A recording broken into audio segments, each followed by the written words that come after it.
Welcome to the Gritty Podcast. I'm your host, Brian Call, and I am here with my brother, the Gritty Broman. Hey, guys. And today's podcast is with the Greentrees, Adam and Kimmi Greentree. They just got back from a bison hunt right here in the West, United States. Can we say where it was? Yeah, we say on the podcast. Yeah. It's a good podcast. I think you'll enjoy it. It's about an hour and 20 minutes.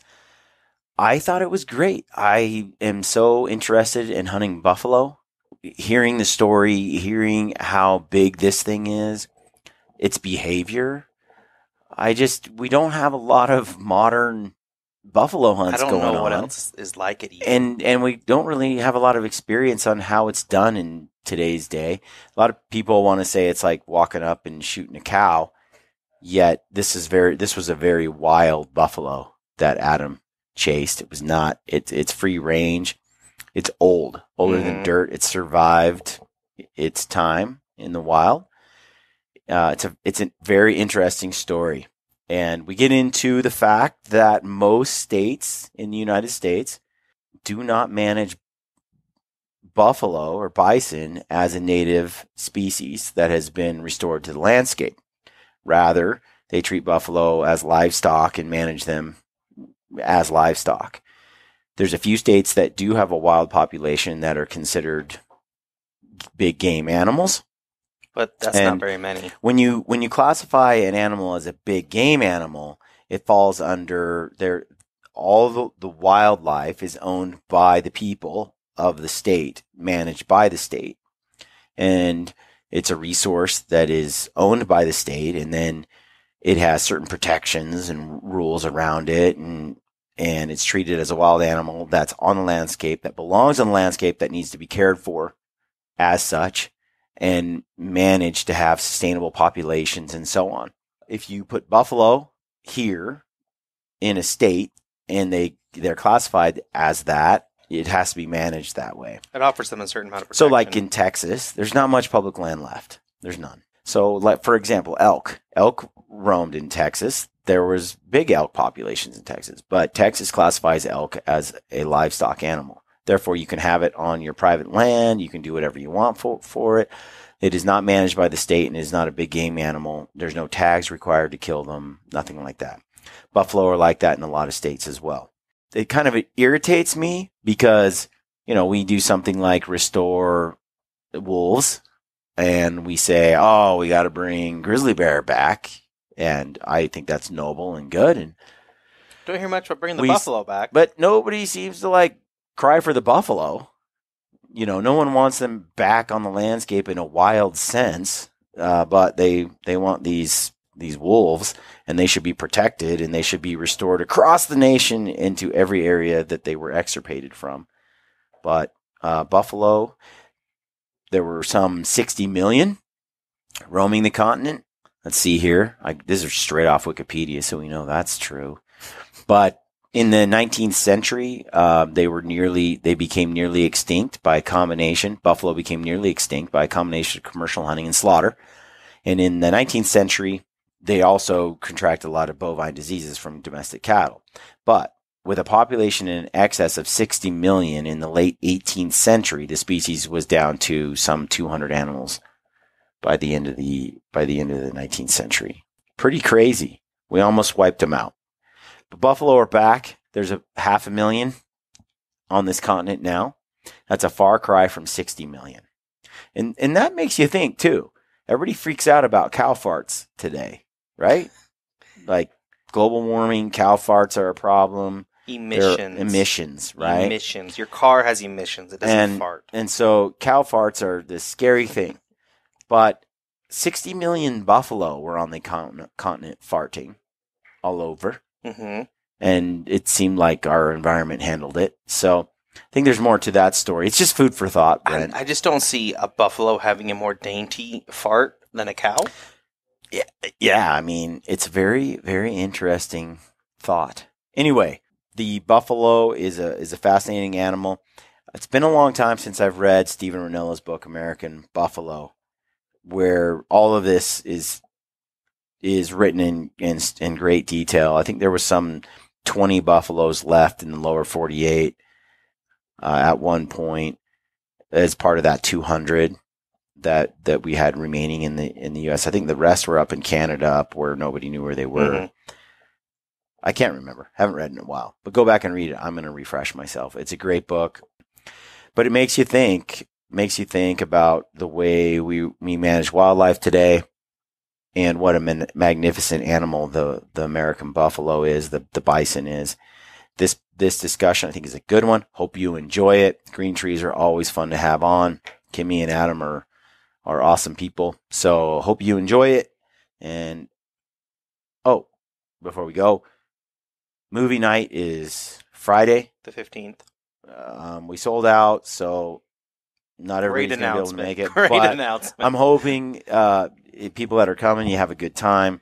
And then we're going to try to take that film to a number of different cities. A couple of tag events probably. Yeah, and show it. I think we'll see how this night goes. I'm excited about it.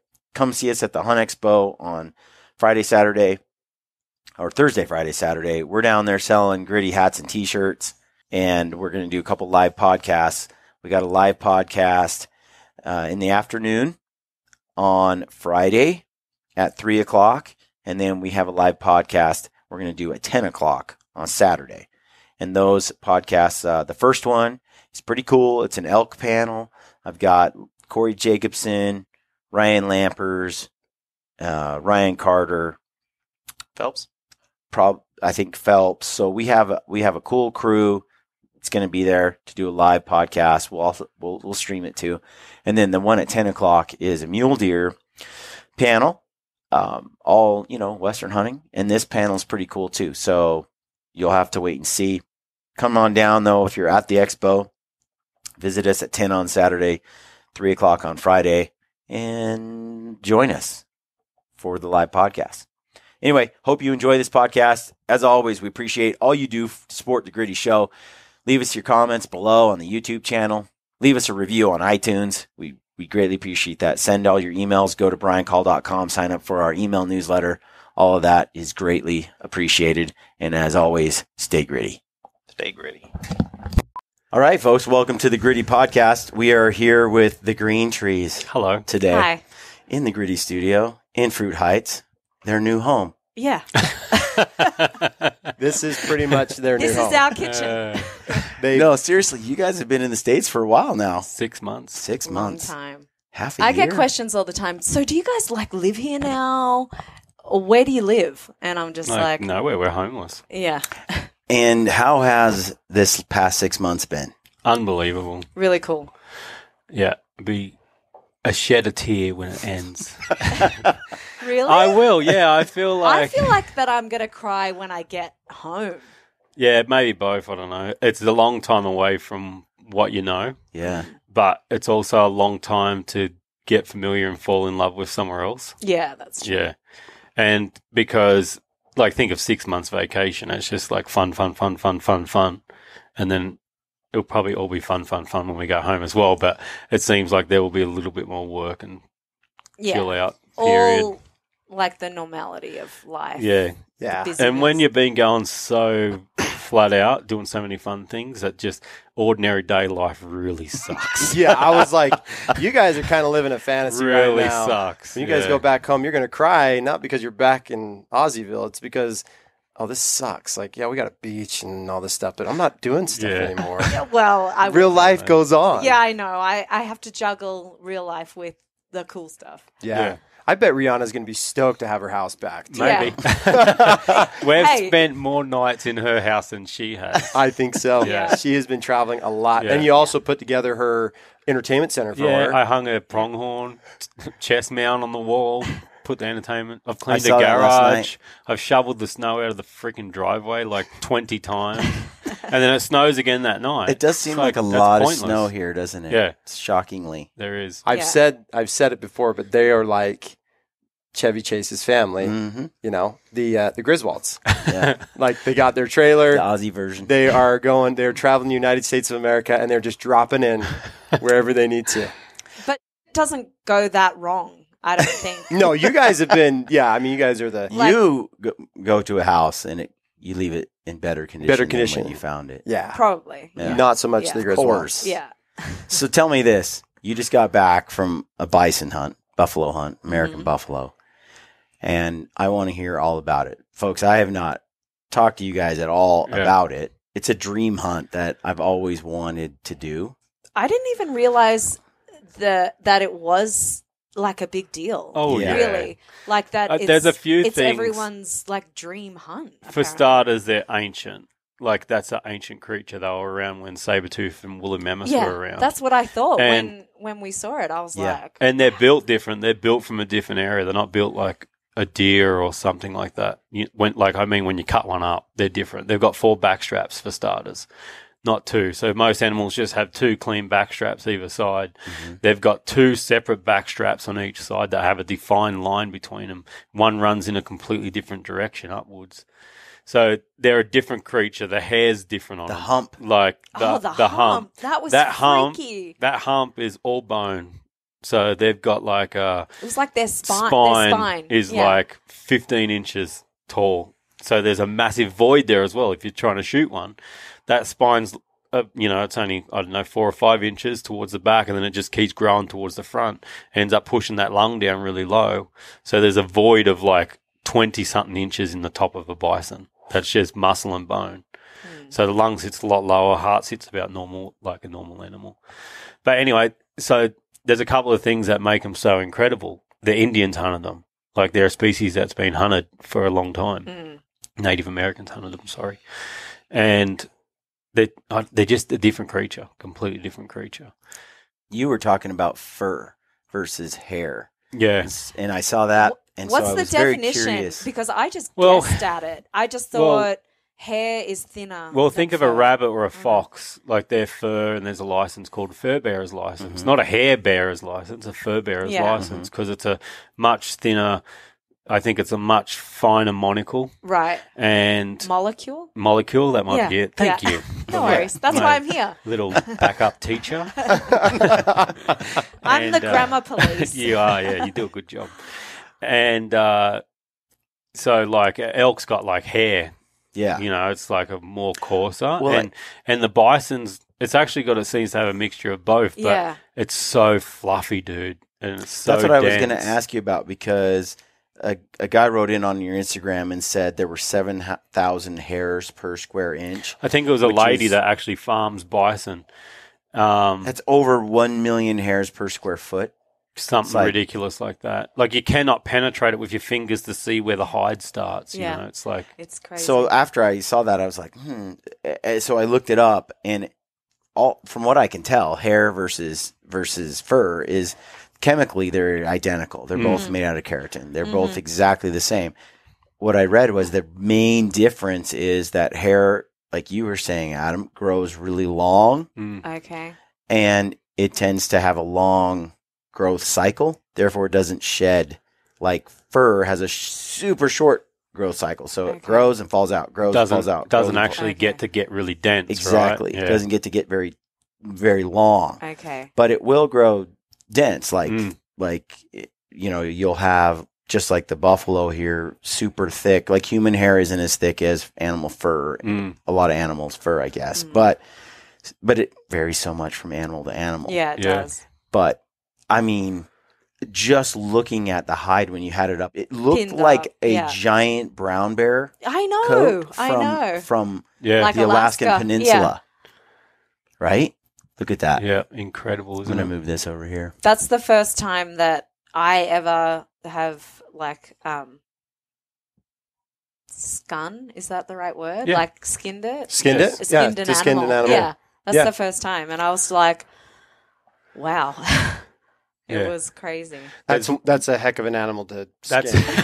Like, of Good all the ones that starting you've point. done, that's a good start. I mean, most people start on like a deer, Yeah. maybe a doe, No, but you did really good. a 'cause, buffalo. Yeah, it's not just, you can just tear it, like take a skin off an animal, but you'll have a bunch of flesh in the do meat wise. And the way that I showed you and that you were doing it was very clean. There was like no bits of meat, Yeah. left on the hide side. It was all nice and white. Which I is probably exactly wasn't what as you want. quick as you guys. You don't because have to be. It's nice, I cool was- weather. Just yeah. take your time, get it done right. Yeah. And especially if you're just learning, how can you be quick if it's the first time you've Yeah, done something? yeah. So And it's I all- was all like, part of just coming up. slicing away, and I was like, oh my God, I can't believe, like 2 years ago, if I had have seen myself doing this 2 years ago, I would have been like, that's not me. It's not going to happen. No way. No Yeah. way. And so I was just tripping out at how much I've changed, I guess. Yeah. So the bison hunt sort of, in a sense, started for us back in September last year because we found out there was wild free-ranging bison in an area of Oregon that obviously a lot of people don't know and the state don't recognise them. So they don't actually have a tag for them. I think they were introduced about 20 years ago now, and they got out soon after, and they've just been let roam free since, and they've spread out. But in September, we knew of about 200 in 2 separate herds that were frequently in the area that we were in. And at the time, I didn't have Onyx maps downloaded because, you got to download it before you sort of go off grid. I thought there'd be reception where we were. There was no reception. It was the second morning and Of an elk hunt. Of an elk hunt. We were hunting elk. Yeah. Okay. And we're walking a ridge line, and I'm glassing off in the distance, and I see this giant bison, like just cruising through, doing his rounds, going up, rubbing Did that trees, shock you? I kicking mean, up. did you? Oh, dude, I freak. Like We that's were both like, like can we we've- hunt them? Yeah, we've seen them in the Park? semi-wild. Yeah. Yeah. Because, you Like go to Antelope Yellowstone, you drive right Right. beside Island. them. You go to Antelope Island, they're like right there, and they seem pretty tame and timid. That was the real proper one that we seen out in a hunting destination. And we got told before that trip, you don't need a license or a when we got tag there. Yeah. to shoot a bison if you see one. And that was just straight away, that was like amazing. Like, are you serious? And then, so anyway, sure enough, we seen one. And I was trying to call to my buddy Kyle, who owns the land that we were on, call to him to see if that was his property down there, because Onyx wouldn't bring up the boundaries or anything like that. And couldn't get anyone. Anyway, I ended up filming it on my phone in the landscape to tell them where it was. And then 3 other bulls trailed behind that really big bull. I just thought that was amazing. And then end up getting back to the ranch house, showing my buddy Kyle, and he's like, yeah, that's all of our property. You could hunt those bison. And then it was like, this is going to be hectic. And then we spent the next 7 days looking over that area and looking for bison. We'd never seen a bison on the property again. Those 4 bulls moved through on that day, that second morning, and they never returned. They were just on a mission to go somewhere. Yeah. But anyway, at the time, my buddy said, you can come back in the winter. They usually winter on his property. And these bison have been recorded walking like 33 miles away, and because normal cattle fences don't stop them. They'll just walk straight through them. Right. So, and that was maybe 10 years ago. There was a couple of bulls that were recorded, walking 33 miles away, noticed 33 miles away. And that was the only place that they could have come from. Well, where they've extended from since then, how many valleys have they just dropped into and started another population, and just moved around? And it's a bit of a toss-up whether you're even going to see them, because they've got free range of everywhere. Public land, private land, wherever they want to go, they can just walk. So there's no guarantee they're going to be there. But the last couple of years, he's seen them winter on his place on a couple of the big mesas. So the plan was to go back in winter, which we did. It was the first morning, and we're just trying to cut tracks, find signs, see where they are. And we end up sitting on top of this pinnacle and glassing off this pinnacle, and Kyle gives me a whistle, starts pointing in a direction, really excited. And I'm like, well, he's seeing one. And you're just looking for a big herd out on some big flat open, That's not the case at all. Here's this big lone bull, living in mule deer country, dude. It was I mean straight up cliffs like this with little flat grassy spots on top, maybe 80 yards in diameter, this tiny little flat. And One here's bull. this big lone bull just laying there, dude. And we're looking at it through the spot and scope going, oh my gosh. Obviously the rest of the herd must be right behind him somewhere, because they're like a herd animal. Yeah. And you can't see right behind him because, it's sheer cliffs. There's massive big boulders the size of cars, hanging out the side of the earth on a crazy 45-degree slope. Anyway, Kim was always first up. She cranked the bow up for the hunt. She got prepared for the hunt. And from where I was glassing from, I could see a little section going up the cliff that I thought you could walk through. And you'd come up over the top of the cliff, and that bull was going to be 20 yards away. So anyway, we plan the stalk and we're going around. I was a bit like, I'm going up cliffs and Well, shooting. It was the best chance of getting it. Yeah. Because any other direction. Anyway. But once we got there, it wasn't as bad as I thought it was going to be in my head. And I got there, picked a route to go up, and a mule deer buck right at the doe, like straight under the cliffs. That was pretty cool. So, yeah, that was really cool to see. But my first concern was, did that get the bull up? Because you can't see him now. Yeah. You're down below and coming up, and he's on top of this cliff face. And it was like, oh, hopefully they didn't get him up. We started going. The wind slightly changed, so we changed angle and had to go up a different part of the cliff. But we were going to come out 15 yards from this bull. And I had it planned the way that he was sleeping. He was going to be broadside for Kim and everything. Anyway, we climbed up the cliffs, got right to the edge, and the cliff's like there at my head, just at my head height. Yeah. And I'm thinking the bull's like right there. The last part of the cliff was pretty gnarly to get up, and Kim passed me her bow, and I put an arrow for her on there and sat it right there ready. Which is weird because I don't even remember that. Maybe just in the adrenaline of it all. Like, you think the bull's right there, and then Kim got there and we both lifted up and he's like not there. But like there's the hollow in the ground that he was laying. There was his fresh dun that he'd just done. Yeah. And it had prints that looked like he ran. Like you could see the front of the hoof in the prints pretty well. And he actually ran into like this big valley below the next big mesa up.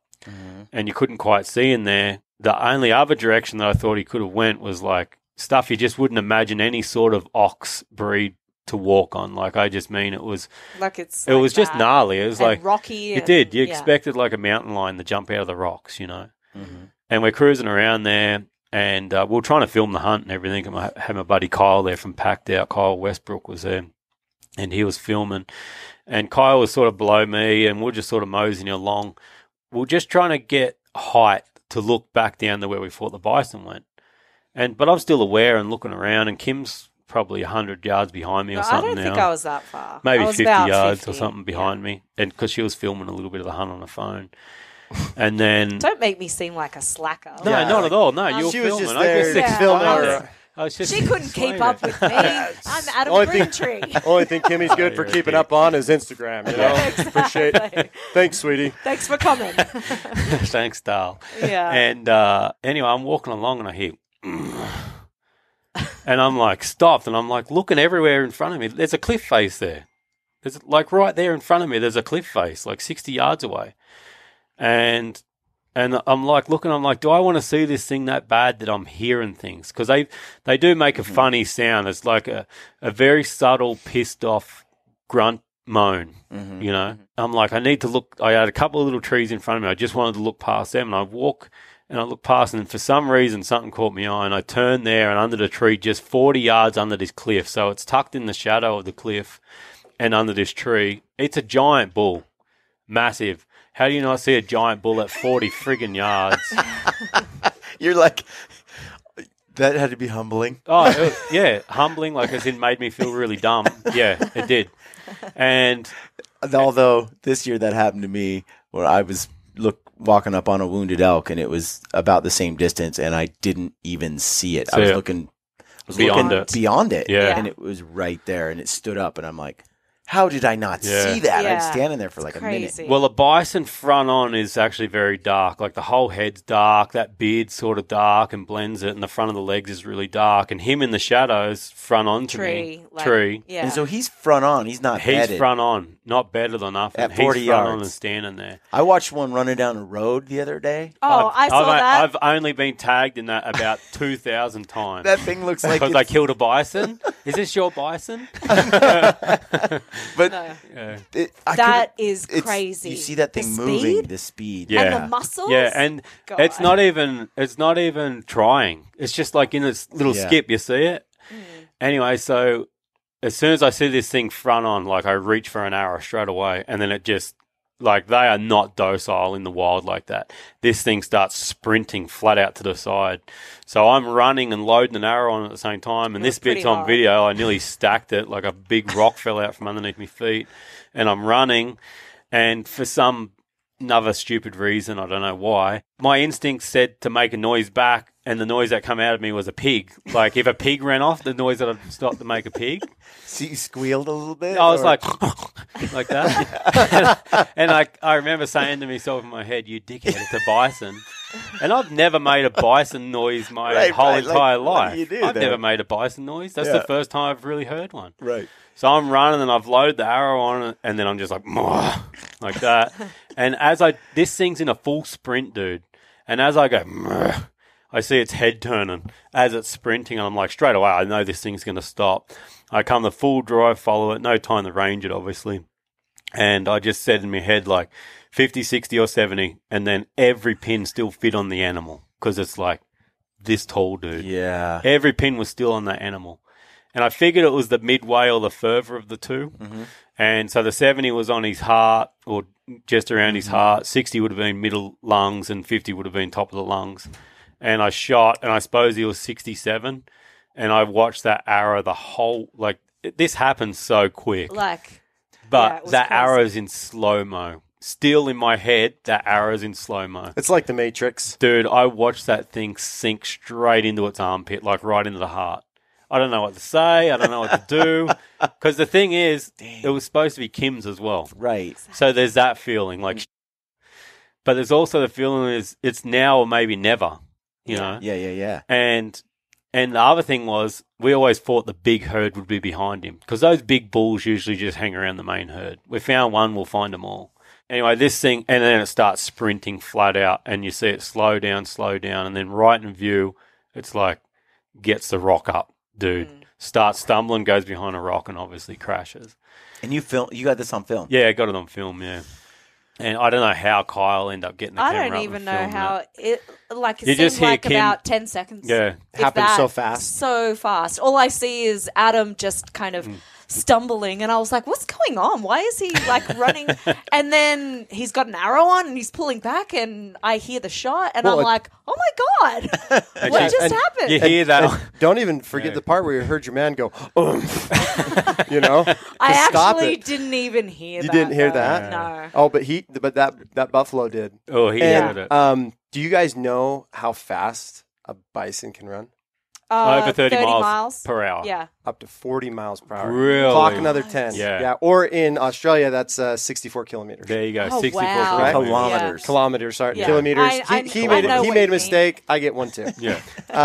But that's very fast. They are so deceptive. People think they're just these big, Dumb, slow animals. Yeah. and they're not. We see where they go through fences, like full barbed wire, the thicker barbed wire fences, and they just keep walking. They're just like ping, ping, ping, ping. 4 barbed wires break, and they just walk straight. Well, through. and you had told me a story earlier that you had mentioned briefly that this herd had, a couple of them had broken off. And did you say it was 33 miles? 33 miles. That they had, and no one had seen them. That was 10 years ago. Yes. They made 33 miles, and they just went through fences. Now they might have a radius of 100 miles, right, or more. So, but the state of Oregon doesn't recognize them because it's not their release herd.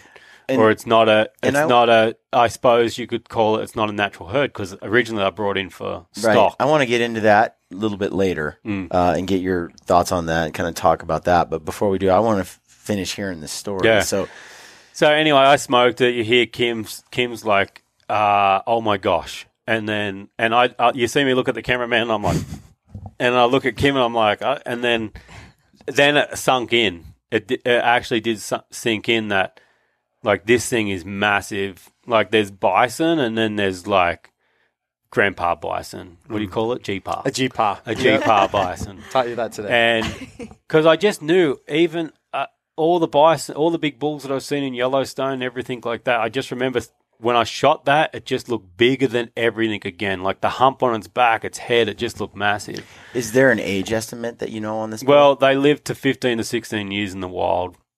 And when we end up cleaning up its face and everything and taking the bottom jaw out, I was telling Jordan this earlier, its teeth were worn down so far that it was actually wearing off its gums. Yeah, like it wasn't going to live much longer. Its teeth are below the gum line. The horns look just... Oh, they're so incredible. gnarly. Yeah. What's funny, normally when I see buffalo on a wall or, someplace, they're all like clean horned, and they come up and they hook Right. toward the top, and they're all like, you even have sharp tips. Yeah. The bull you have is just straight out And then he mass. He And hooks he up a little smashed bit. them They're so just many smashed. times. Yeah. There's all these splinters of horns, and the Yeah. horn coming out again, splinter of horns, and coming out again. There's This is still like- a bunch of timber that's stuck in some of Yeah. those splits we were looking Yeah. at today, and just at its bases. It's just he's done a lot. He's like the Yeah. real. He's the real deal. Yeah, yeah. The OG. Yeah.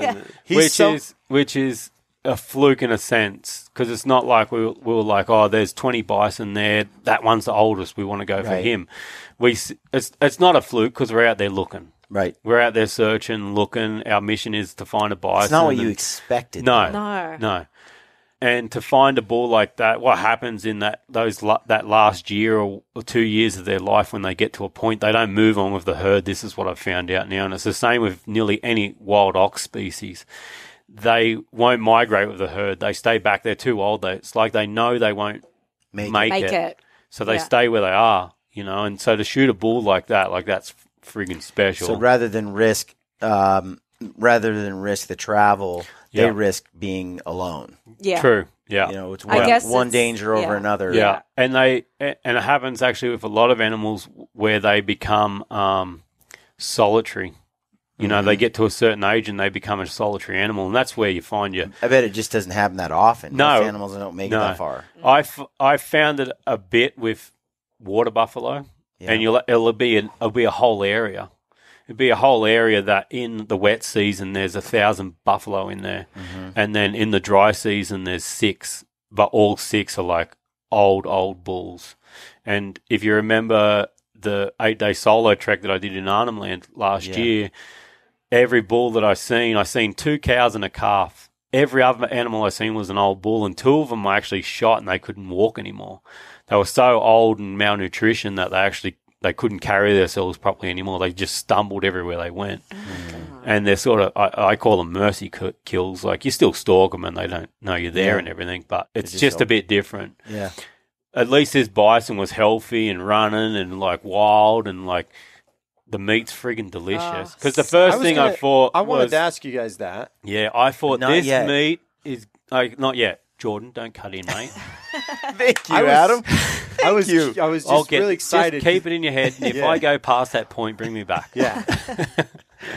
I'll just look at you, and then Yeah. get it out of the I don't way. even know why I'm on this show. Go ahead. You gotta do be I. honest. Me either, Jordan. Let's Me go and do Kimmy our could own. just exit this show Yeah. and it would be just fine. Yeah. No. Let's be Totally. honest. You're a legend. You're I- a necessity. I did listen to. I read the book American Buffalo by Stephen Ranella, Oh, cool. and you should check it out. It's Yeah, a great definitely, book. yeah. I got it on audiobook. I've listened to it a couple of times. He talks about this buffalo he kills, and he has to go all the way up to Canada, way up north, and he's in some dense cover. And these are buffalo that just migrated north, but were so far north and so remote and so hard to get to that they never got wiped out from the start.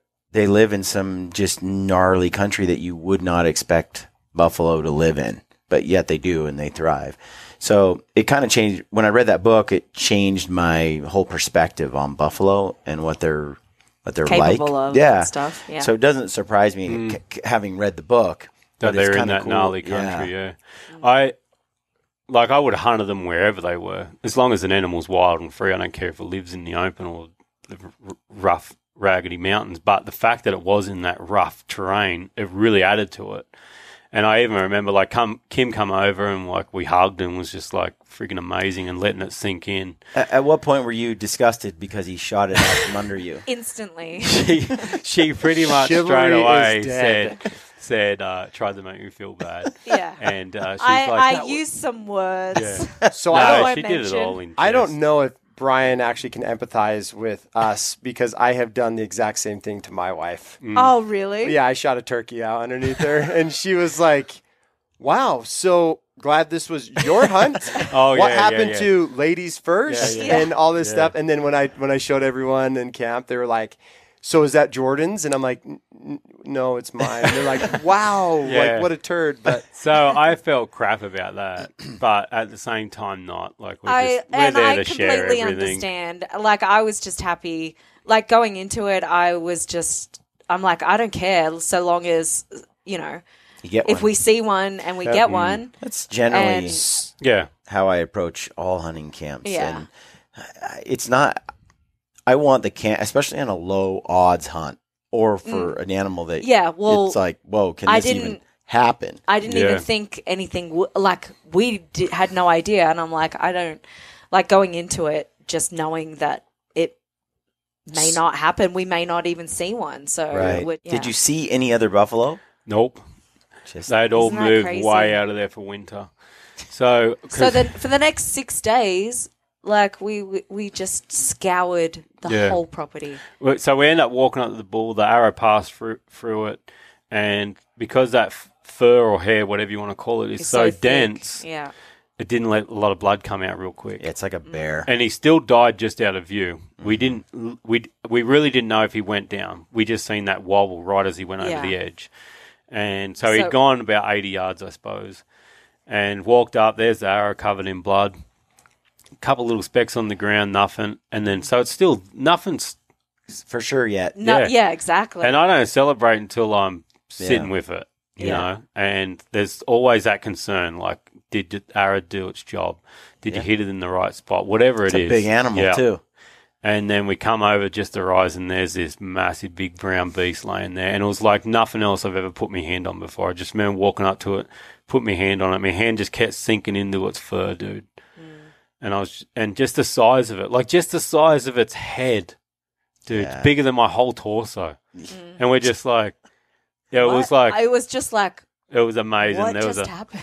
There was a new connection there with, Can you describe that new connection? Because you kind of had explained to me a little bit earlier what that connection meant to you, just simply because of the historic nature of the bison. I think there's different levels on different animals, you know. Like deers are whenever you look at a deer, it just looks medieval. It looks like it's suited for hunting. It looks like it's supposed to be the cat and mouse between man and animal whenever you look at a deer, you know. And so to hunt a beast that's been hunted for forever, like, wow. Saber-toothed tigers, dude. They were around then. That's an animal that's been hunted a long time. It's an animal that's also documented really well as hunting, like Native Americans hunting them. So you see a lot of pictures, you know, Indians riding up on a horse and shooting it. There's a lot of movies based around it with the bison in there. It's also an animal that's gone from near extinction in market hunting, and now it's growing rapidly. They're stocked for like human consumption now, like cattle and things like that, which is awesome. I'd prefer to see bison on the uprise than cattle on the uprise.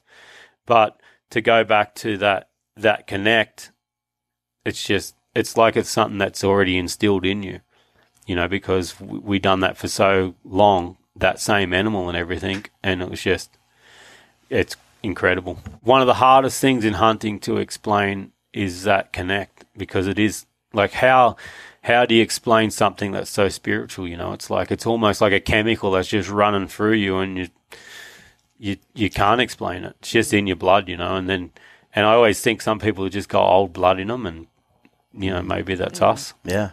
How did it compare to, you've hunted a lot of different animals, species around the world, moose to, you know, you've seen some stuff. And it seems like bison are kind of in their own little place. Oh, they are, yeah. So once I posted, I had some people saying, it's just like shooting a cow in the paddock.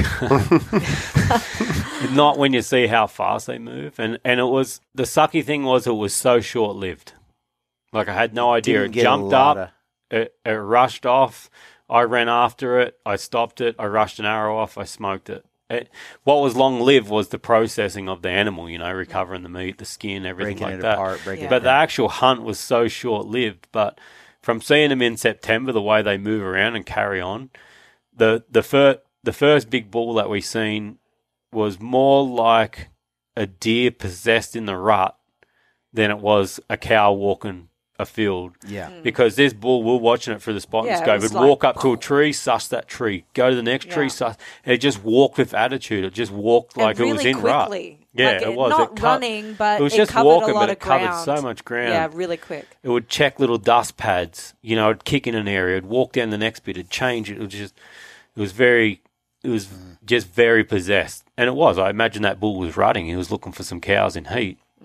And this bull was the other end where it was just almost seems like it's just got that elite status, this is my pinnacle, I'm living here, and you could tell he had been living there. He had done of all different ages up on that one little mesa, he must have been living.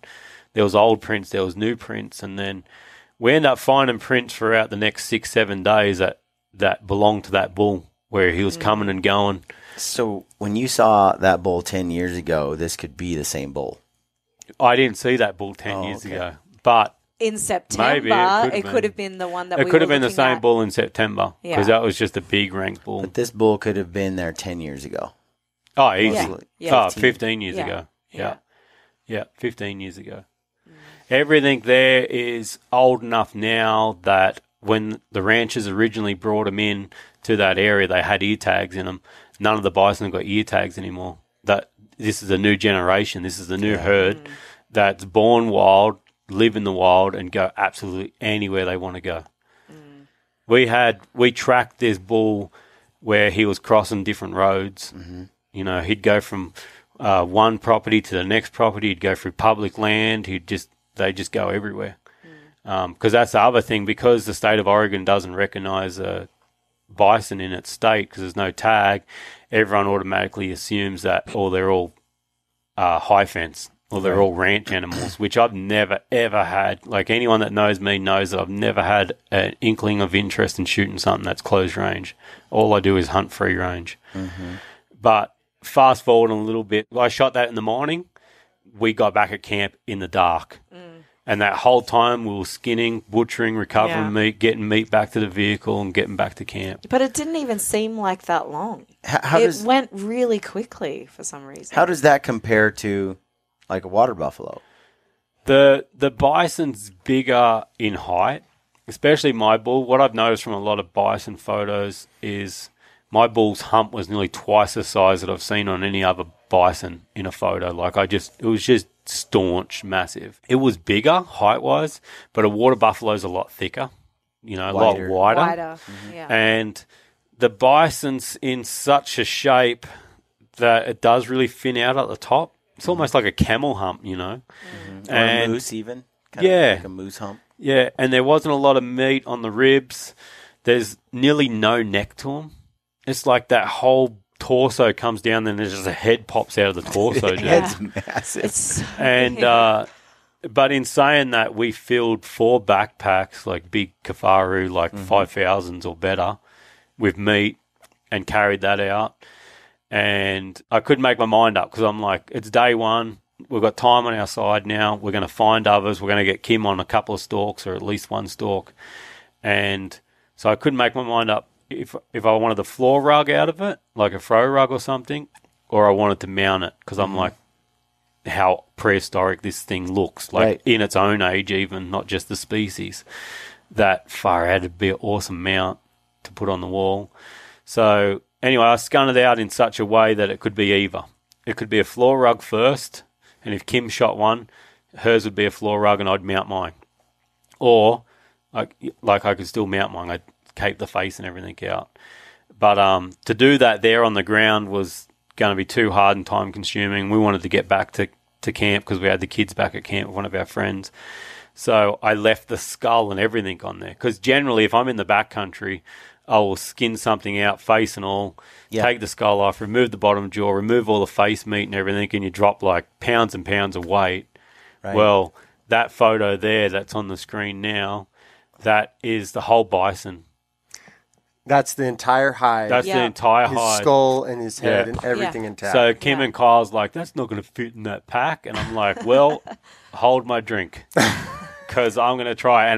And we were there for 20 minutes jamming it in there. That's as far as I could The noises that were coming out of these guys' mouths, just shoving I was it in grunting. there. I was getting me grunt on like a bison. Yeah, you were just like, oh. Well, you have to do that if you're going to leave it all together like that. Yeah, totally. So then to actually get the skull out of there at a later date, I had to do a big cut down the side of its face where the taxidermist would be able to stitch it back up just so I could get the face and the horns out. Jeez. But that there, like I've carried a red stag out of the Australian bush before. That's heavier than that red stag. And like, so a red stag's about halfway between a mule deer and an elk. And that was heavier than that. Because that's, even the hide is like an inch thick. That's before the hair or the fur. The hide, just the leather, is like an inch thick.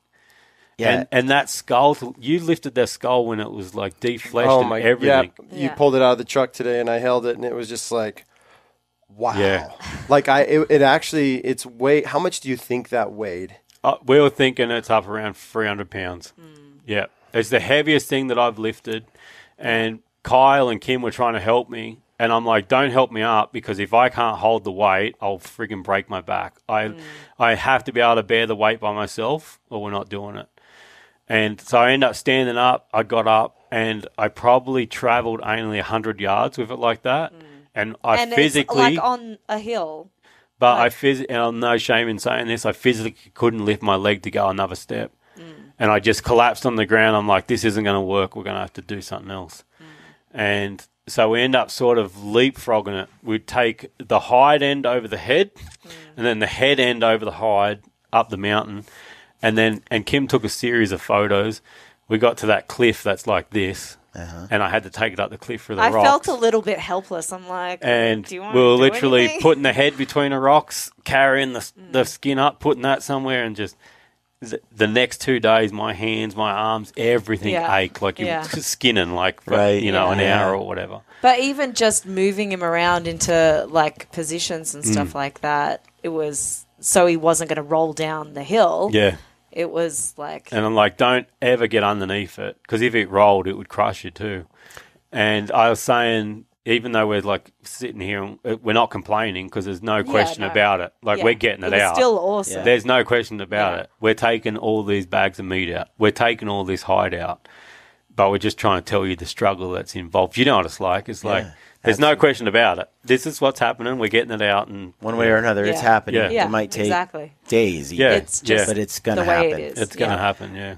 People from the outside looking in, even in our own community, the hardcore hunters sometimes, they look at something like this, or just the hide and the head, and you have it up on those poles and just strung out and hanging there, and it just looks so... This picture right here looks so, I guess, like early American. That's what I told him. As I said, it looks like something out of the 20s, early 40s. It does, and that also comes with a bad image if you're going to make up a fantasy in your head that what hunters are or aren't today. And I don't think I got any grief over that one anyway. But if you go back out, Jordan, and you'll see there's go to the meat photo. You know, it's like that photo you won't get any grief about. You know, and then can you swipe sideways on the computer? You know, it shows cutting up the meat. It shows the next photo, and there's photos where the meat's over the truck's racks. That's how much meat we get off the bison. And it's just, I think it might be the next one, yeah. You know, there's no such thing as a trophy hunter. Like, I've never met a trophy hunter. Because if you take the meat, then what are you? You know, and it's like, well, what would you prefer? That we just take the meat and leave the horns and the skin in the wild? No. That's not what animals eat. If you're going to leave something in the wild, you're probably better off leaving the meat, because that's what wild animals eat. They don't eat the hide or the horns. But the thing is, we take it all. So it's like, there's no such thing as a trophy hunter. There's not. And there's no such thing as a meat hunter that I know, because everyone that takes the meat also takes memories, also takes the hide, also takes the horns. You know, it's like, but it's like this fantasy that some of the public's made up that, you know, there's a such thing as a trophy hunter. Even in Africa, when they shoot a giraffe, that's still not a trophy hunter.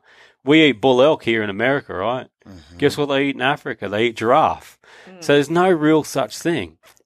Yeah, that's what I wanted to get at, because when you look at, you know, now that you've experienced this fur, this giant fur, I pictured Lakota Indians making teepees with it, sleeping on it, and so on. It's a useful item to have, right? Yeah. Like, it has true utility, right? But someone will look at that and say, you just killed it because you wanted a fur. Yeah.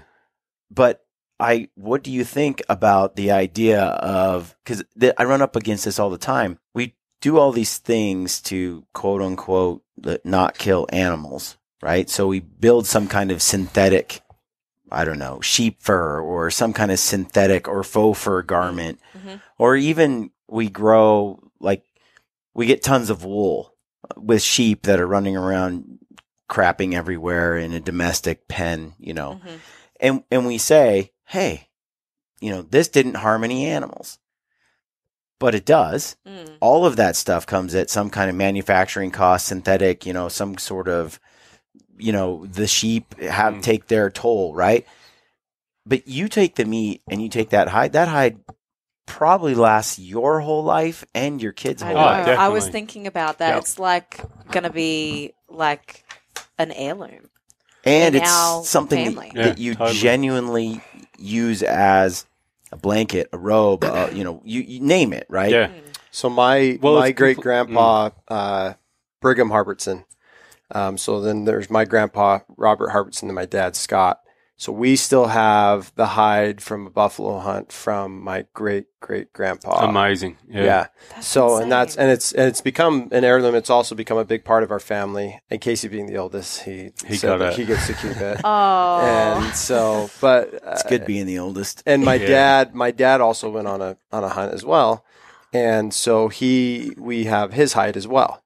And so now that's been passed on to me. And so it's like, yeah, family heirlooms, but they will outlast you because of their utility and what they are. That's why I think, you know, for it being such an incredible natural resource that doesn't impact the environment, that roams free the way it should be on the landscape, does what it does. You go out, you shoot it, you have enough meat to last you, I don't know how long, and then you have the hide, which has tremendous value as well. And it's insane to me that people look at that as a negative instead of a positive, that you would keep the hide, keep the horns, keep that. And because it is a brilliant natural resource that doesn't impact the environment. Exactly. Yeah. It's like the way we've been doing it since humans could hunt. Yeah. And it's just paying respect to the animal. That's how we feel. We just, I want to remember that. Yeah. Utilize as much as we can, remember it. You know, and be thankful for it. Yeah. And going back to like sheep, well, like, don't sheep have a place on earth because of human consumption? Like, so let's say we stop using wool and stop eating lamb and everything. Who's going to want sheep on their property? Who's going to want value. Sheep? They lose their value. The reason the sheep's actually got a life is because of humans. Yeah. You know, it's the same with cattle. If we stop eating cows, what's going to happen to all the cattle? Because farmers aren't going to keep producing, you know, we're not going to, there's no value there anymore. There's not. So if you boil it right down to the end, the reason that sheep is alive today is because of human. Yeah, you know? Consumption. But see, people seem okay with raising it most people. Yeah. They're okay with it being in a pen. My wool coat came from this, and, you know, it fed some people in Australia. But where they actually eat mutton. Yeah. But lamb, sorry. I'm not eating mutton. But you come here just and Vegemite. That's but it's crazy because you can do it in the wild. Yeah. From the wild. The least impact is from the wild, you know. And there's different levels of farming as well. So like all the farming. And I'm not knocking on ranching. No, that's right. Yeah, no. Because I don't want any animals of mine in a pen either. You know, I'm not for or against that. Well, yeah, I'm sort of against that. But everything in Australia, it's farm system. Our farm system's all free range, grass fed. You know, you go to a sheep station, like a sheep ranch, a sheep station. We have the land capacity to be able to do that. And there's just sheep running around everywhere. Like they're free to roam wherever they want. And it's the same with cattle. We don't have anything in a pen where it's standing in its own shit or anything like that. That's the side of farming or ranching, whatever you want to call it, that I really like. I don't see anything wrong with that. I still don't think it's better than wild game, but not everyone can go out and hunt wild game either. Absolutely. But my posts today were on pretty much animals being stuck in fences. And the last post was some ranchers that I know were freeing an antelope that was caught up in the fence. The ranchers go up there, they cut their own fence, they let the antelope out. Generally, wild animals, they just come and go wherever they want. So that's least impacting as well. you know, they don't need a fence to keep in. They're wild. You go and find them where they live, and you hunt one and harvest it, and away you go. Those fences are there to keep stock in, and stock out, and animals out. So if you're a vegan, that fence is for you. If you eat commercial meat, that fence is also for you. That fence isn't for me. My game, the meat that I eat, they come and go. They live where they want. They live in the timber and they live in the open. You know, and that's why there's less impact on wild meat. It's a resource. And if the numbers continue to grow, you know, and it keeps benefiting the herds, then what we do is perfect. Yeah. So tell me this, back to Jordan's question earlier. How does it taste? There you go. For how old it is, amazing. Unbelievable. It doesn't even taste like it's an old animal. Usually a beast that's of that age and stuff like that, and on the outside, that bull was as rank as anything. Yeah. You know, and then to cut into its meat, the first thing I did was cut a steak out of the back strap and just feel it raw with my hand. And the fact that you could just pull the meat apart like this was like, okay, this should be pretty good, but you still don't know. You're still thinking it's old. It's probably the best meat that I've eaten, dude. Like so that's good. why unbelievable. That's like on the like I would say the scale of the most desired meat of all. And I think everybody has their own scale, but on mine, because I have had it, it's bison meat. Anytime, and I don't know if they're necessarily true. You go to restaurants here in Utah and in other places here in the West, and they'll say they got a bison burger, and so I hope they're being true, because then maybe they're just playing with my mind. But I've had like bison burger that we've made from my dad's bison. Yeah. We actually made from Casey's bison. He's actually got one. And versus it's So like good. a bought one. It is- Is there a variation? What's with that? Ones that you've No, I mean, if you like- buy bison meat, it's really good. It's really Oh, good. so Yeah, it's I mean, comparable tender, to- taste, flavor, Yeah. you name it. It's Like what you're describing. It's like it's sweet beef and it's super, super tender. less Yes. and less greasy. Like Ooh, some not Oh, shit. greasy there's at there's all. no fat in it, so lean, but it's Yeah. not. which is crazy because they look fat and they don't look like they well, walk around very They much. do have more fat than most, than most. than like an elk or a deer. Yes. Our bull had that yellow, that yellow a yolky millimeter of fat on it. That was it. And that might be because he's losing condition in Yeah, those yeah. last year or two of his life as well. But there was absolutely no fat on him at all. Are you guys going to be able to get this thing back home? The hide, we definitely can't take any of the meat. Yep. So I'm going to give it. I've already told a couple of people that I'll give it to, and we gave it to a couple of Me guys and- that were on the hunt as well. Yeah, me and Brian are super thankful that we were part of those two people. Dude, I was sad last night when I came to the house After to the Rihanna's. cookout. Yeah, Oh, and I yeah. just missed it. I just Yeah. missed you guys were cooking some up. Last and it looked night's good. one was freaking Oh, it's amazing. really good. So we've talked about kind of keeping it being a natural resource, right? And you mentioned earlier how it moved from place to place through fences, right? And that Oregon doesn't manage them as a big game species. And I know there's really only a couple of states in the U.S. that actually classify buffalo as a big game species and manage them like a big game species. So even like elk used to be in Texas, wild, and their native range was as far as Texas, and they are a wild animal that was on the landscape. Right now, Texas doesn't have a draw. They don't have a Texas. They don't manage elk, but there's lots of elk there. Why is But there's no rules as Oh, far okay. as hunting. Kind of them, like Oregon. It's like an Bison. exotic, that? yeah. Okay. because it's considered a domestic. And they classify it as a cow. Yeah. Oh. Basically as cattle. Therefore, it doesn't have to fall under the state game management system. Okay. Okay.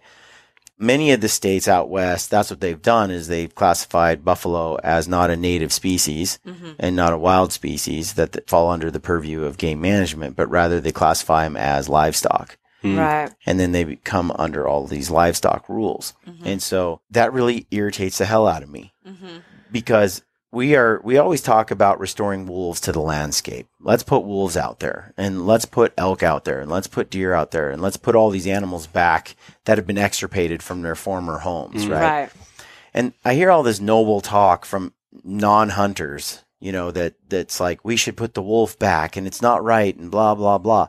But I just don't hear them ever ever being a proponent for putting buffalo back on the landscape, for restoring the landscape so it looks like it used to. Yeah. And even among hunters and people who, it's mainly farmers, you have a problem because buffalo It's a will land just, thing. it's like elephants in Africa, which I find, it's like here we cast down all those farmers in Africa because they kill elephants that are crushing their livelihood. Yeah. And we're over here going, they're on the verge of extinction. How can you just keep persecuting these elephants? Mm-hmm.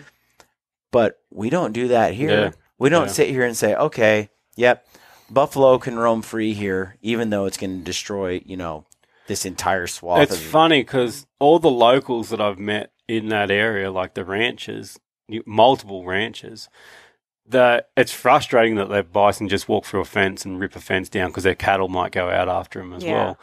But they're all happy to do it. It's not like let's shoot them all, because legally they could just go out and bang, bang, bang, bang, bang. And that's why I think the state of Oregon needs to look at it and claim the herd, and put some sort of draw system on them, because right now, as far as the immediate ranchers go, they're all happy to sort of just shoot one a year or two a year or something like that.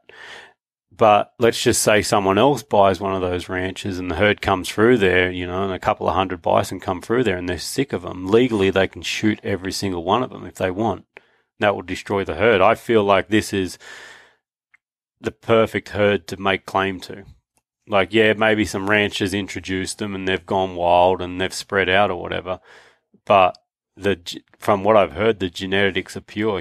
These are wild animals. They're already running around Oregon wild. You might as well claim them and protect them and make sure the herd keeps growing. Especially when it is a native species. Exactly. Right? We're not talking That's about bizarre that they it's don't so even... bizarre. Yeah. Yeah. I mean, that Consider is them the native. animal that best defines America and the West. But that's what I Yeah. mean. I find it hypocritical to pat ourselves on the back for doing for saving game for saving all these animals, but then in the same breath going, we're okay with all the ones that don't inconvenience us, right? Mm-hmm. And then if they inconvenience us, then sorry. Yeah. And I get it. There's a practical side of that. We can't be having grizzly bears roaming downtown Bozeman. If that happens, you got to find a place to move it, or you got to kill more. Keep them in their localized area. They can't just there's a point at which civilization and wilderness, there's some that can overlap, and there's some that can't. They can't. They have to be completely divided. So I understand that, but I feel like we've made so little effort in the case of buffalo to make them a wild game animal in the United States. Do you think that it's more likely like a land issue thing because they're so big and they need so much space, and there's just the population of this country can't? It's 100%. In my opinion, this is just me spitting here, but I think that it's because it will inconvenience people. It'll cause a big problem. Yeah. Yeah. The main one is fences, and that's why I said the ranchers seem to be happy to just fix a fence because they're glad the buffalo is if you have a couple of hundred, roaming. If you have a couple of hundred, you're like, okay. But if you have 1 million buffalo in the West, you start, you know what I mean? So it's like, how do you start to manage that? Well, you do it with game management. You have tag allocations and you keep them down to certain numbers and you figure out what your holding capacity is in what locations. I just think that it's a shame. The thing with buffalo too is they compete with ranching. Yeah. I mean, people it's don't got to be want... certain areas for sure. The thing is that they're already on the rise. Wild buffalo are on the rise in a big way. And like we've all seen how many more bison, domestic herds of bison are out there now because, they're gourmet food on the table. And since I've killed that bison, the amount of people that have now written me messages saying there's a herd that's popped up here, there's a herd that's popped up here, we've seen wild bison out here and places there's never been because they're getting out of these farms and getting a foothold in all over the place, so which I don't necessarily see as a bad thing yet. I think the numbers got to rise, and then there'll be more tags allocated, there'll be more areas where it's promoted and things like that, and they become a. You can get a tag in sustainable animal. Wyoming. You can get a tag in Utah. They manage them in Arizona. I don't Mexico. know. What about Montana? Mexico's got a herd as well. Canada does. Canada's got a herd, yeah. So think about this. I think these numbers actually bring a little bit together the contrast of perspective of what you guys are talking about. So it's estimated that back in the 1800s that there was anywhere from 30, I mean, so this is a wide range, but about between 30 to 60 million Right. is what they estimated, right? So that's just roaming free, right here in North America. So today, can you guys, any idea, just guess as of what you think those herds might approximately be today? 600,000. I'd say 500,000. Oh, okay. Okay. So think Wow. about that from, let's even just say that it was 30 million, right on the low end, when their range is 30 to 60, 30 million that roamed back in the 1800s. To Brian's point, today, less than 500,000, 500,000. Incredible. That's what I mean when you're talking about, we talk about how much we've done for wildlife and we've restored it and it's doing so well. And it's like, well, kind of. Yeah, like we've done a To good a job degree. for certain species. And obviously, I know. As long as there's enough that they're not going to get a disease and all die And off. cease You know to what I mean? exist. Like you have a population that's somewhat viable and then you maintain it. That's something, we talk about black bear and there's something like 500,000 black bear in North America between Canada, US and even further south. There's 500,000 black bear.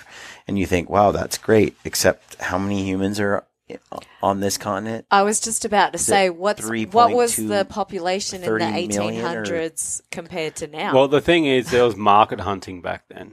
This is why so many more species are a lot safer today, because we don't allow that sort of hunting. We don't allow that sort of more massacre than anything.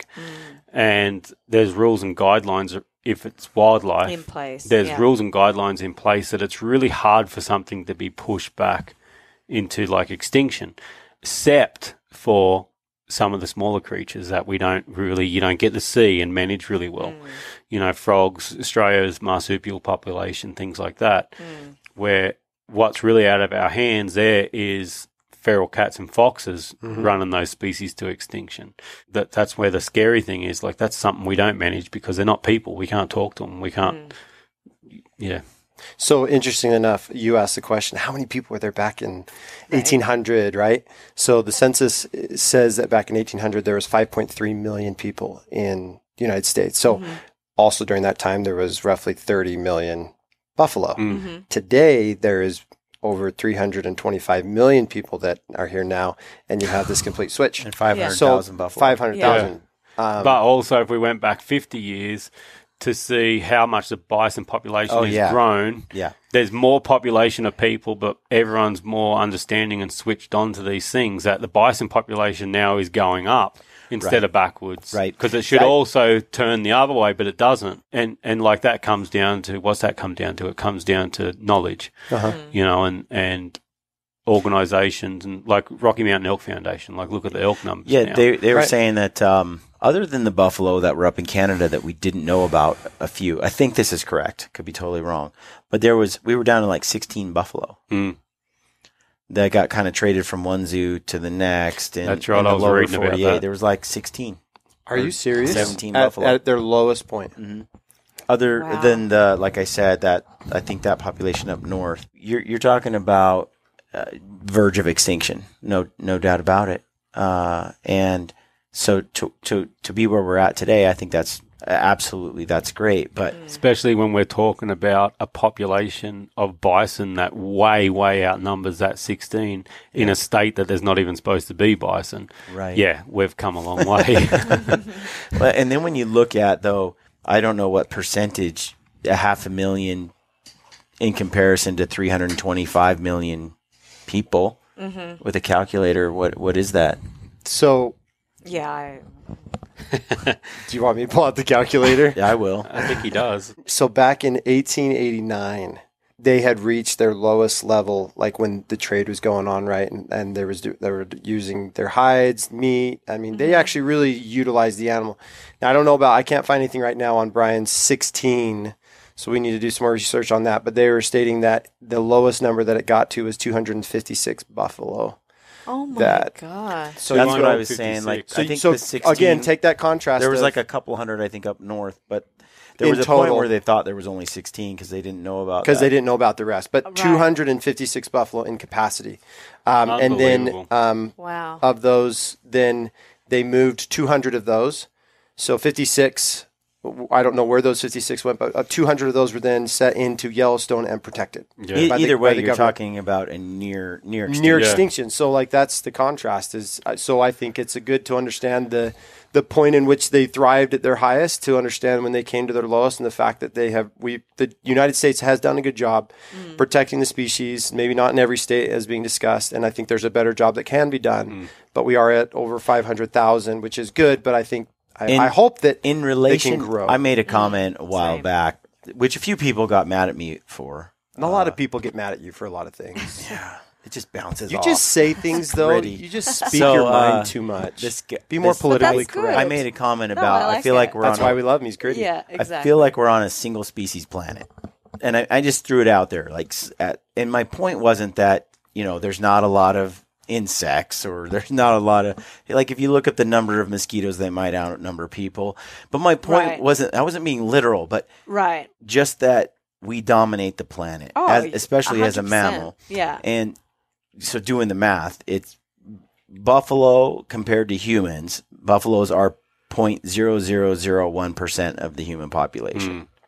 They're not even 1%. They're not Yeah. even like Yeah. a tenth of a percent. Yeah. Like they're just nothing. They're practically non-existent in Yeah. comparison. To That's us. just us Yeah. on this continent. Yeah. And black bears Oh, are in yeah. the same number, and we consider them completely not threatened. Yeah. Like Healthy. in least concern. Yeah.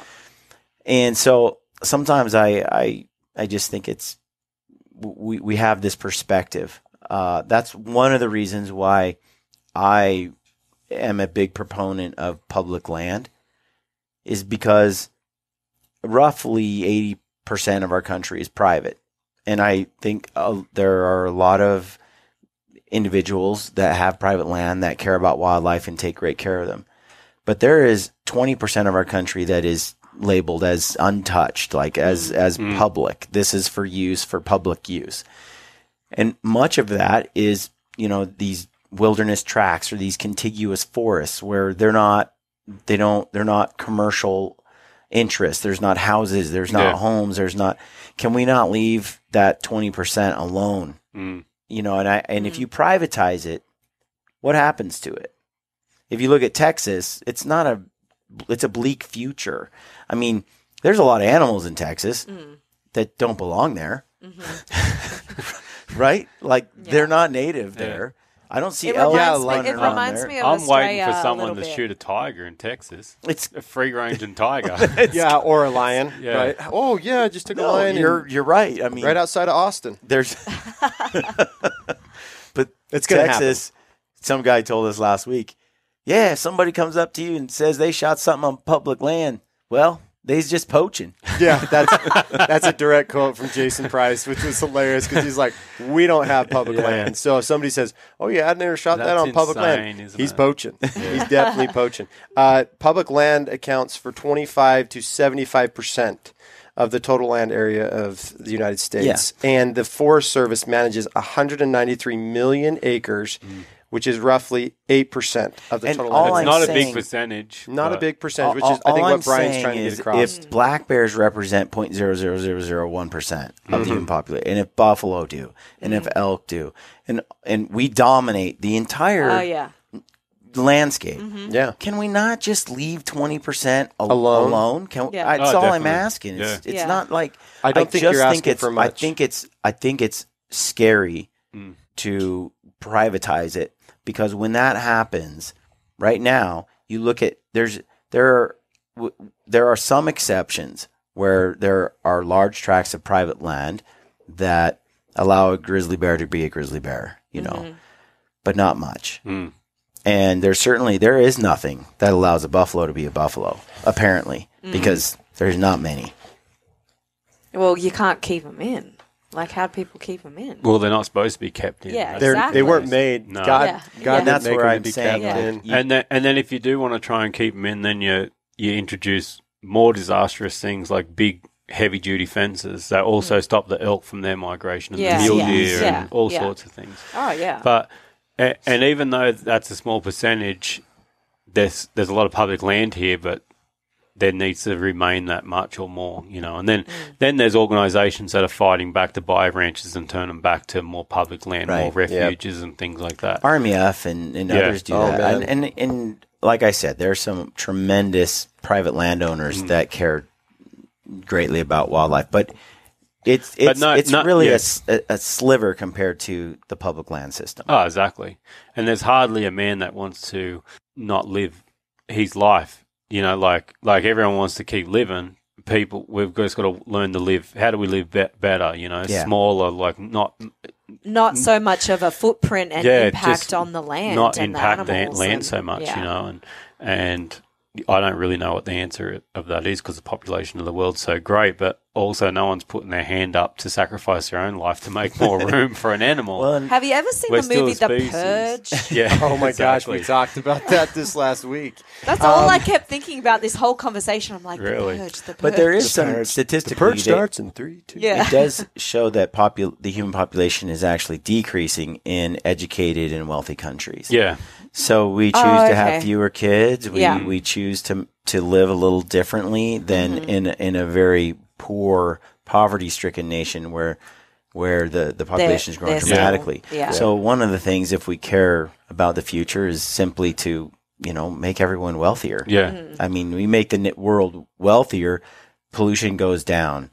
Natural resources get consumed more responsibly. All these other things happen. But think about it. We can vilify these people that killed all the buffalo years ago. Mm-hmm. No, not at all. They didn't know that they were doing the wrong It was a thing. resource and they were using it. And that's my point is at that point, they were just trying to survive. Yeah, exactly. They didn't care if the buffalo went extinct. They're going to die tomorrow, and so are their kids. It's But like, they'd also, I think they, I mean, this is speculation, but I don't think that they really knew either. I don't think they had the tools necessary to. But so in a way, I feel that wildlife management, things like global warming and environmental issues, those are like Shane Mahoney says, those are like a luxury that you get to have when you have money and you can start thinking about those things. Yep. Otherwise, you're just the guy whose focused on- daughter just died of scarlet fever. You've got to plow a field or you're going to starve to death in the winter. No, that's right. You've got to Exactly, travel yeah. 2 miles to get fresh water. The difference is, as well today, and like the human race, with having knowledge or whatever, we can go like far out. That's the last herd of woodland caribou in America. How can we protect those and do things to protect them? Where a wolf's not even doing the numbers. Yeah. And because wolves ran them to extinction. Was it the woodland caribou in America? Well, the wolves aren't like a specific herd. Yeah, in that's Idaho, right, it's gone. They're not like this is the last herd, so we better not hunt them. No, they're just hunting them. They're just eating them, and that's where humans need to come in and play a role. It's like. I feel like we should have played a role there. Like we need to do something about those wolves, whether they're relocated or they're shot. We get pushed back so much, though, because too much of the population doesn't know what's going on. Mm-hmm. Right. And so Brent was playing a video of this guy on YouTube for us earlier today. Where he's pro-wolf. And it's video after video after video with lies, basically. Flat out statistical lies that basically make hunters look evil, and it's telling a story to deceive people. And if he believes it, he's a moron. He doesn't know anything about nature. It's crazy. And so, it doesn't surprise me that people. I feel like that in today's world, a lot of people believe so much stuff that isn't true. Like just because it's from Google or wherever they're finding this information. It's on the internet. Yep.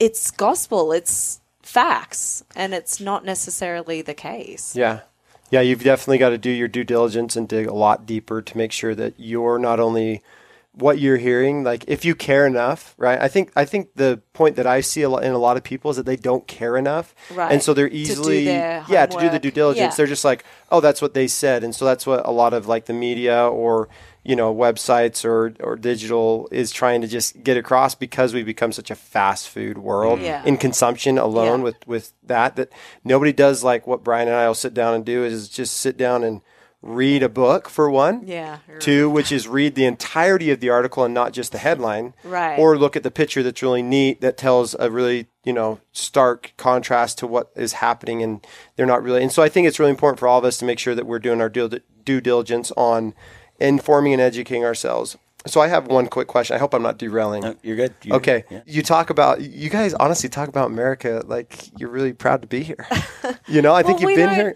We don't, well, a few people know that I kind of grew up here, so I have it's close to my heart already.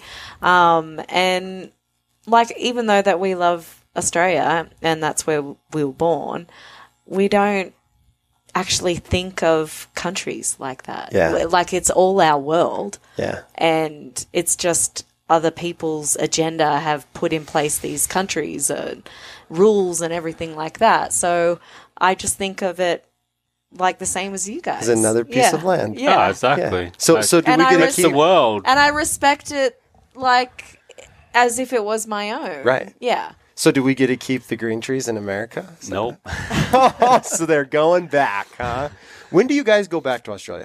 Straight Next after week. the expo. Okay, just right after the expo this week. I think Yeah. Tuesday. Tuesday next week. Yeah. Okay. Wow. So one question. See, I even say Tuesday like you guys. Tuesday. Tuesday, yeah. No, No. you said it right. Yeah, Tuesday. And you would say Tuesday. yeah. Tuesday. Tuesday. Tuesday, because you've lived here. Tuesday, You yeah. haven't. Tuesday. And I would say stupid. Yeah, and he's Stupid. Stupid. Yep. Stupid and stupid. Mm-hmm. Or as we talked about earlier, there's an O, not an R, but there's a no, Nah. not a nar. No. Like Nar. No, we say nah. Nah. Like, Yeah. it's just like, nah, mate. So real quickly, where I think one of the questions that Brian also wanted to ask as we kind of come to closing is you filmed this bison hunt, correct? Yep. What's your plan to release or bring it to everybody's consumption? It would just be a short film because it was so short-lived. So short, uh-huh. And then, basically 6 days of search and high and low afterwards. But we actually might roll it into a film that we started in September with, the Akibo crew? Yeah. Akibo. We went on a hunt with Matt Pell and Cody. Grand Adam. Yeah, Grand Adam. He's got a pretty good name. Yeah. He's funny. And, yeah, you know him. He's a riot. Yeah. And Matt killed a nice bull on that trip, like an elk bull. And we had a couple of close encounters that we've got some footage for. And because it's came from all the same area, I think we might roll that in the one to make a little bit more better film for everyone. Cool. But filming's definitely on the agenda big time at the moment. Yeah, because you've got the Instagram thing locked up. Yeah. Like, you know what you're doing there. Yeah. So Instagram's good, but actually Instagram's really good. Like, no one can actually really rag on Instagram. Like, that's an awesome platform. It's quick and cheap. That sounds bad, doesn't it? Yeah. But it is. You put a picture out Quick there, and a little dirty. film. Yeah. Quick and dirty. Yeah. Yeah. And you Yeah, do quick and right. dirty. You can't paint a really good picture, even though I've tried. I think that I you do it pretty well. Good job. Yeah. But to do a film, it's just all in one place. It's in one hit. You sit down, you watch the whole thing. You get a good feeling for it. You get a good understanding of what's happening and everything like that. Yep. And probably more effort in a film, but less effort in a sense. Okay. Doing a film and putting it together. Sweet. So that'll be coming out this year then, probably? Yeah, that'll come out this year. Awesome. And then, because I really wanted to talk to you guys about our film night. When is that? That's like That's Friday. Friday this Friday. week. Friday night. We get to see the new film Descendant Yep. that Jerry Redmond and you put together. Yep. He's going to be here tomorrow. Yep. He just Yeah. texted me and Yeah, said that's he's gonna be cool. he's going to tomorrow. fly in and come Yeah. up here and see me and Brian tomorrow. But that film is going to be coming available for everybody through your channel, correct? Jerry said that we're going to release that on Saturday. Yeah, I think we'll release it through Jerry's channel. Okay. Bow Hunt Down Under. He's got a good portfolio of videos and stuff like that. And we'll just send folks there. Yep. Yeah. So for anybody Yeah. who's listening to the podcast, make sure you guys are going to go check out Jerry Redmond. Yep, Bow Hunt Down Under. Bow on Hunt Down Under. YouTube. That is going to be your stag film from New Zealand. Yep. Your free range stag film. Yep. And then we'll all be looking forward to the Bison film. That'll be part of another big project that you're doing. And then where can people find you? I mean, I think there's a lot of people that know about you, but anybody who doesn't, where can they find you? They either know or they don't. If they don't know, they don't know. That's it. Adam. But also Cam's film on the Mule Deal, Verona. That's going to be the first This film. Friday. Yeah. And that's going to be available on Mountain Mountain Ops. Ops. Yeah. And then your film / my little section of you're appearance. It's so cool. Which I haven't seen yet, so I'm excited to see the that. all-new gritty film, Untamed. Yeah, and that's going to be on Gritty's Well, if we're YouTube. talking about appearances, I am in the beginning of Adam's. Are you really? Yeah. Have You not got a seen cameo? it? Yeah. Oh, I've seen it. It's an awesome film. Yeah. I'm excited for everybody to see that. Unless it's been cut out. Hopefully. One thing I can say for the two of you is you guys are both very good storytellers, and I think you I'm guys do a funnier, really though. good. You're way funnier. You Yeah. are. Yeah, you need to be on like the Housewives of Hunters or something Oh like that. my God. You would own it, and you would be one of the best characters that everyone would fall in love with. Or hate. So- One of the two. Yeah, you're going to get 50-50. So, Yeah. but yeah, everybody, you guys can check out Adam Greentree at Adam Greentree on Instagram, and you can find a lot of his content there, and you can also follow along with his adventures and stories. Or you guys can Yep. follow me. And you can all Kimmi follow Greentree. Kimmi Greentree. Is there any underscore? It's all Nope. together. It's all Just Kimmi, Yeah, Kimmi, that's correct. Green Tree. Yeah. So Very good. Yeah, I had to admit I follow Kimmy quite a bit. Oh, Me these too. two- I thought you were true. going to say something. And then I like, show it to Suzanne. I'm like, look at this. She's like, I know, I already saw Yeah, it. Jordan and I do the same thing. We go, oh my gosh, Kimmy's got one up right now, and it's just like we're in our bed going to bed, and we'll just be chuckling. You put some stuff out there that's Well, really funny. I just Keep think it real. that, yeah, and life's like short. Let's keep it light. Let's keep laughing. yeah. and Let's enjoy it, Yeah. and I think we can all. I'm never serious about anything that I put up. No. Really, it's just a half joke. It's just a half joke. You got to learn to take it. Even So- the ones where you're like, I love my husband, they're a joke. Those Yeah. are pretty much joke, and like Those- you said, they're those are half-hearted. Those totally- are definitely a joke. Yeah. Yeah. No, Let's there just is no, some serious actually, stuff. just remember Ba- your place. You're punting way outside your Oh, coverage. totally. I understand So that. anything she does to bring light to you is you're welcome. Good. Right? Speaking of marriage, and all of this and the green trees, I think before we wrap up, I have just one question left. Okay. So, Okay. what do you plan to do on the new buffalo rug? Like sit on it? Adam has already walk said. on it? Adam Someone said- asked me, Adam can said send me a photo when it's done. I'm like, I'll be naked. On my stomach, ass up, legs up. Been like in front of the fire. That's what you're going to get. That's brilliant. Yeah. Sweet. Yeah, I've seen Dances with Wolves. Yeah. I think those rugs, they can spark a fire. They can definitely spark a fire. I actually I'm gonna went be blushing in a minute. And that's pheasant me. hunting with Kevin Costner this year. What? Yeah. What? What? Yep. Serious? For Yep, reals? I can say that.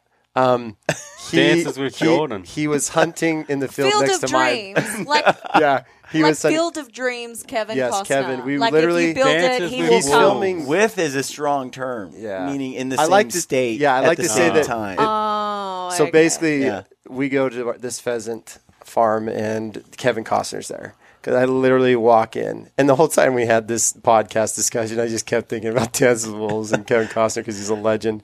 But I'm walking in there, and all of a sudden, I hear his voice, and the first thing that comes across me is like the scene with the buffalo and everything. I'm like, is that Kevin Costner? And I look over, and he's there at the front desk signing, a form, and he's like, yeah, and he does his thing. And I'm like, oh my gosh. If you build it, he will come.